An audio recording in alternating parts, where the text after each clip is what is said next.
बिस्मिल्लाहिर्रहमानिर्रहीम। अज़ीज़ तलबा, आज हम क्रॉस प्रोडक्ट की करेक्टरिस्टिक्स के मुतालिक पढ़ रहे हैं। Characteristics of cross product. First characteristic, cross product is not commutative, यानी नॉन कॉम्यूटेटिव के नाम से जानी जाती है। A cross B is not equal to, not same, B cross ए।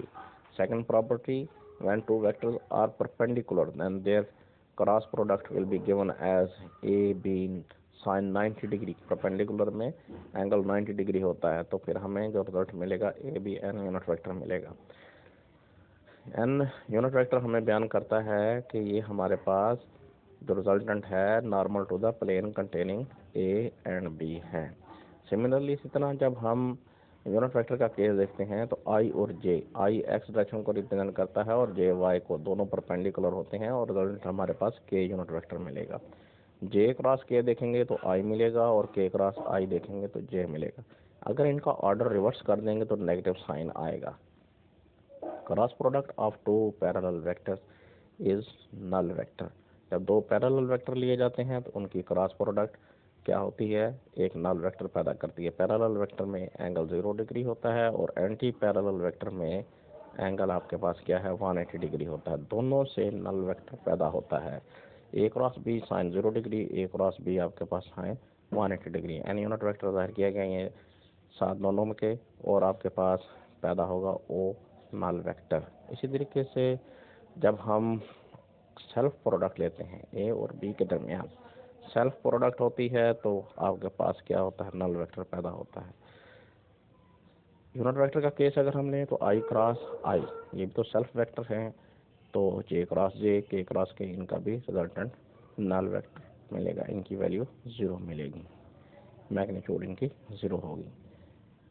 अगर क्रॉस प्रोडक्ट को वेक्टर कंपोनेंट में लें हमारे पास, तो वेक्टर कंपोनेंट से मुराद क्या है कि वेक्टर्स जो हमारे पास दो वेक्टर्स हैं उनको रेक्टेंगुलर कंपोनेंट में अगर हम लें तो हमारे पास ए एक्स आई, ए वाई जे, ए जी के ए वेक्टर के कंपोनेंट हैं, बी एक्स आई, बी वाई जे और बी जी के ये बी वेक्टर के कंपोनेंट हैं। इन दोनों की जो प्रोडक्ट है उसका रिजल्ट हमारे पास ये हासिल होता है।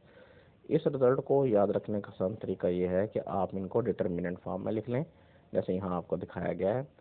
आई जे के ये ए एक्स, ए वाई और ई जी है। आई जे के वो यूनिट वेक्टर हैं, दोनों में कॉमन पाए जा रहे हैं, और ये ए आपके पास वेक्टर के कंपोनेंट है। आई के नीचे एक्स और बी के, जे के नीचे बी, आपके पास जे के नीचे वाई कंपोनेंट, आई और के नीचे जेड कंपोनेंट। इसी तरीके से बी के भी हम लिखेंगे। जब हम इस डिटर्मिनेंट को ओपन करते हैं तो हमारे पास वही फर्स्ट रो के ज़रिए हम एक्सपेंड कर रहे हैं, expansion of determinant. First row, first element और फर्स्ट आपके पास कॉलम जो है वो ब्लॉक हो जाता है।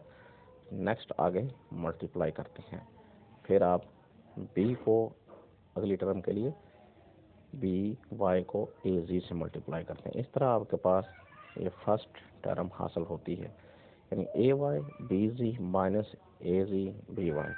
इसी तरह जब हम जे को लेंगे, अगर हम सेकंड आपके पास टर्म है, इसके लिए हम नेगेटिव साइन लगाते हैं। नेगेटिव को जब पॉजिटिव करेंगे तो ऑर्डर चेंज करेंगे, जैसे कि यहाँ ऑर्डर चेंज करके दिखाया गया है और पॉजिटिव किया गया। के लेंगे तो आपके पास ये कॉलम और फर्स्ट रो तो ब्लॉक है और ये कॉलम भी ब्लॉक हो जाता है। आप इनको आपस में मल्टीप्लाई करेंगे, ए को ए एक्स को बी वाई से और बी एक्स को ए वाई से, और आपके पास के टर्म आ जाएगी। ये वही रिजल्ट पैदा हो जाता है। जब ये रिजल्ट हमें याद ना ही रहता तो हम फ़ौरन डिटर्मिनेंट बनाकर इस रिजल्ट को राइट कर देंगे।